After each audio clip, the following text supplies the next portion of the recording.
ಎಲ್ಲಿಂದ ಬಂದಿರೋದು ನೀವು? ಸ್ವಲ್ಪ ಜೋರಾಗಿ ಹೇಳಿ. ಚಂದ್ರಾಯಪಟ್ಟಣ. ಎಲ್ಲಿಗೆ ತಗೊಂಡೋಗಿದ್ದೀರಾ? ಬೆಂಗಳೂರಲ್ಲಿ ಎಲ್ಲಿ? ಹಾಂ, ಶಿವಾಜಿನಗರ. ಯಾರ್ದು ಬೆಂಗಳೂರಲ್ಲಿ? ಯಾರಿಗೆ ಮಾಲ್? ಯಾರ್ದು ಹೆಸರೇನು ಅವ್ರದ್ದು? ಇಲ್ಲಿ ಮಾಲ್ ಕೊಟ್ಟವ್ರ ಹೆಸರೇನು? ಮಾಲ್ ಕೊಟ್ಟವ್ರ ಹೆಸರೇನು? ಮಾಲ್ ಕೊಟ್ಟವ್ರು ಅಂದರೆ ಅಲ್ಲಿ ನಮಗೆ ತಂದು ಇಲ್ಲಿ ಚಾನಲ್ ಅಂತ ಇದೆ ಅಲ್ಲಿ ಸೇತುವೆ, ಅಲ್ಲಿ ತಂದು ಕೊಟ್ಟರು ಗಾಡಿ. ನೀವು ತೊಗೊಂಡೋಗಿ ಬೆಂಗಳೂರಿಗೆ ಪಿಕಪ್ ಅವ್ರು ಮಾಡ್ಕೊತಾರೆ, ಫೋನ್ ಮಾಡ್ಕೊಳ್ಳಿ ಅಂತ ಹೇಳಿದ್ರು. ಅಷ್ಟೇ ಹೇಳೋರು?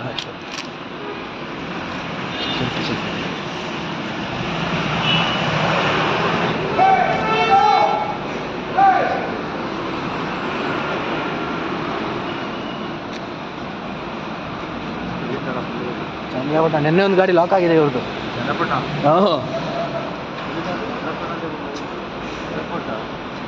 ನೆನ್ನೆ ಒಂದು ಗಾಡಿ ಲಾಕ್ ಆಗಿದೆ ನಮ್ಮ ಕೈಯಲ್ಲಿ.